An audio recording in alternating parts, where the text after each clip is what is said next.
why do some tendons heal well and some don't? Why do some people have this problem? Why do some people not? So again, you have to have enough of a load, enough movement and exercise when you're doing things to stimulate all of that stuff we talked about with remodeling, to stimulate cleanup of the bad DNA, the bad proteins. The body has to sense this mechanical load to even care about these collagen fibers and try to line them up better and get the crosslinks right. So you have to have the load, the mechanical receptor signals, and also the systemic signals that you need motion, that you're doing something. And then the extracellular matrix needs to be repaired and turned over.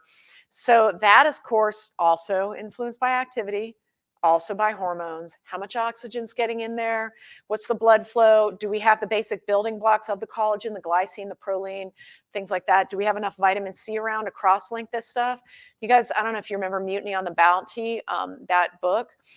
What happened was the sailors would go out and they were looking for breadfruit, or they had to get what's called breadfruit, because breadfruit is a huge source of vitamin C, and it would prevent what's called scurvy. So scurvy is the ultimate deficiency of vitamin C, where things are so badly cross-linked that you just start spontaneously bleeding from everywhere because nothing is holding together well because of a lack of vitamin C. So that's the extreme situation, obviously. But at a smaller level, you basically can have scurvy of your tendons, think of it that way, where it's just completely dysfunctional from a subclinical deficiency of vitamin C.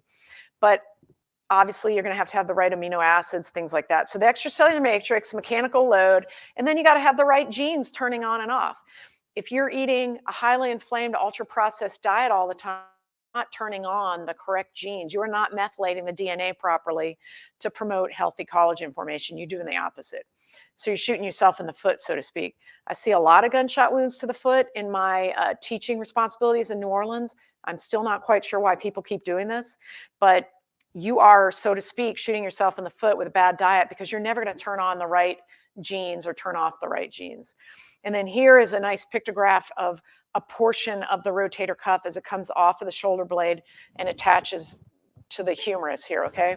And then if above, right next where it says infraspinatus muscle and diagonally goes down, there should be another muscle sitting there. That is what people think of as the rotator cuff. It's really one of four, but the supraspinatus tendon. Hugely common to have tendinitis there.